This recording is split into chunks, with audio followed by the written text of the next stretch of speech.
तो फ्रेंड्स आइए ये सवाल देखते हैं। ये सवाल में कह रहा है कि ए बी सी किसी व्यवसाय में क्रमशः 4,000, 8,000 और 6,000 रुपये निवेश करते हैं। ए बी सी ने 4,000, 8,000 और 6,000 रुपये निवेश किए। ए ने 4,000, बी ने 8,000 और सी ने 6,000 रुपये निवेश किए। 6 महीने बाद ए छोड़ देता है और 8 महीने बाद कुल 34,000 रुपये का प्रॉफिट होता है।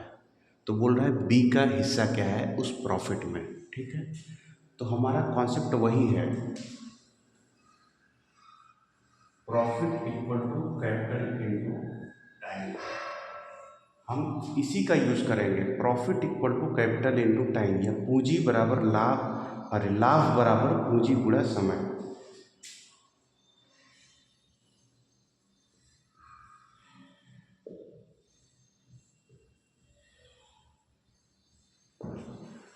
अब हम देख लेते हैं उनकी पूंजी का रेशियो क्या है।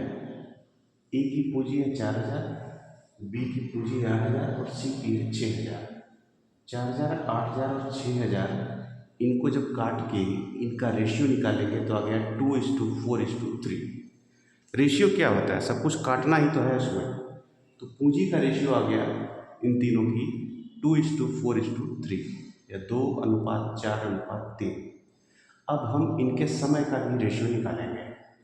अब इसमें क्लियर है कि ए 6 महीने रहता है और बाकी के बी और सी 8 महीने रहते हैं, उसके बाद 34,000 का प्रॉफिट हो जाता है। तो 6:8:8, इन तीनों अनुपात को अगर काटेंगे तो उसका आ गया समय का जो रेशियो आ गया 3:4:4। अब हमको पता है कि लाभ बराबर पूंजी गुणा समय। तो हमने क्या किया, लाभ निकाल लेंगे, लाभ का रेशियो निकाल लेंगे, प्रॉफिट का रेशियो निकाल लेंगे। तो ये जो प्रॉफिट होगा ये ए का है, बी का है और सी का है। तो ए के प्रॉफिट में इसका जो कैपिटल पूंजी है 2 है, समय 3 है, 2:3 कर दिया। बी का है 4:4, 4 कर दिया यहाँ पे। सी का है कैपिटल 3 और टाइम है 4, तो प्रॉफिट हो जाएगा 3 × 4। इसको हम लोग निकाल लेंगे, 6, 16, 12, फिर इसको काट देंगे, इसको 2 से काटेंगे तो आ जाएगा 3:8:6। ये हमारा आ गया प्रॉफिट। अब क्वेश्चन देखते हैं, क्वेश्चन में बोल रहा है कि कुल प्रॉफिट 34,000 रुपये का है, 8 महीने बाद 34,000 रुपये का लाभ हुआ है। ठीक है, तो ये हमारा कुल लाभ कितना यूनिट हो गया,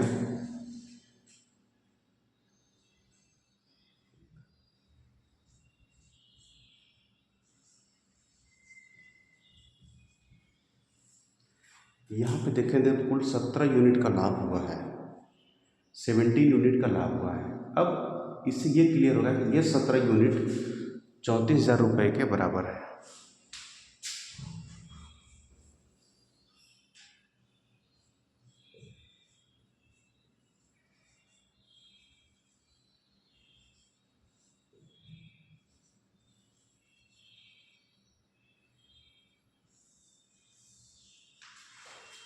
सत्रह यूनिट 34,000 रुपये के बराबर है, तो एक यूनिट हो जाएगा 2,000 रुपये के बराबर। तो बी का हिस्सा क्या हो जाएगा प्रॉफिट में, प्रॉफिट में जो बी का हिस्सा था 8 यूनिट था, तो 8 को 2,000 से मल्टीप्लाई कर देंगे, आंसर हो जाएगा 16,000। तो जो बी का हिस्सा होगा 8 ×